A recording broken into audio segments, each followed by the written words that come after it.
When you're working with scalar energy, you work with force fields, energy fields, including an energy field on a photograph. This is my photograph. My photograph has a scalar energy signature. Working with a scalar energy instrument behind me, I can access that signal. I literally print a person's photograph on a piece of paper, and I place the photograph inside the instrument.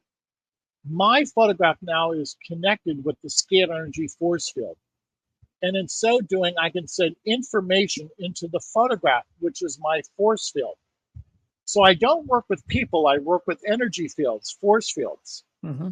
Number two, when I work with those force fields, I can instruct the force field by way of another photograph. This is a photograph of Epstein-Barr. Mm-hmm.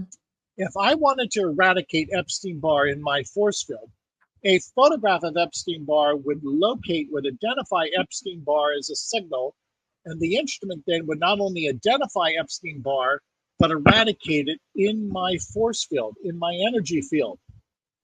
So it's so much easier working at the level of a force field rather than working biologically, physically in person. I much rather work with energy fields on photographs. It's simple, it's painless, it's instantaneous action. And why would I want people to have to fly to my laboratory, travel to my laboratory, when I could work with their bilocated version of photograph? Mm. So this is the pro forma. This is the procedure that I follow. A photograph of a microbe allows me to identify the microbe in my energy field, my quantum field.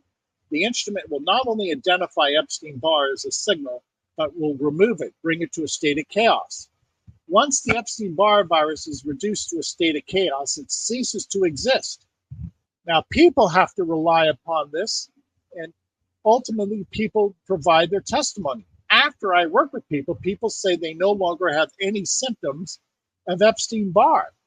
Well, that stands to reason because we've eliminated the intelligence of Epstein-Barr.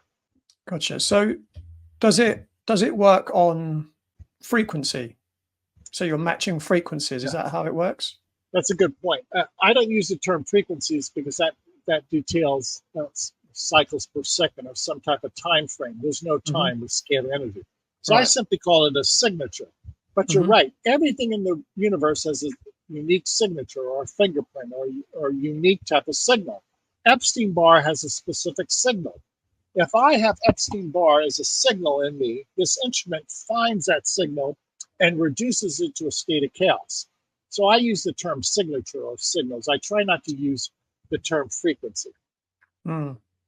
So with your equipment, are you able to identify which pathogens someone has? Yes, easily. And the instrument, the energy does that. I don't do that. For instance, I'm going to hold up a 15 different photographs that have been photographed and placed on a collage. Those are 15 different viruses. Mm-hmm. If I matched up my photograph to those viruses, whatever virus I had as a signal in me, this energy, this instrument would find each virus and eradicate it, bring it to a state of chaos. So we're not looking for the virus physically, we're looking for the virus by way of a signature. So the signature is the key to my work, the intelligence. Every virus has an intelligence. My instrument looks for the viral intelligence and then reduces it, brings it to a state of chaos. So in 1 hour, I could, if you will, source for hundreds of thousands of signatures of microbes, viruses, bacteria, and fungi. And in 1 hour, I can eradicate 300, 400,000 signals of microbes. Okay, that's really interesting. So how does the scalar energy know that it needs to create a state of chaos in a particular microbe?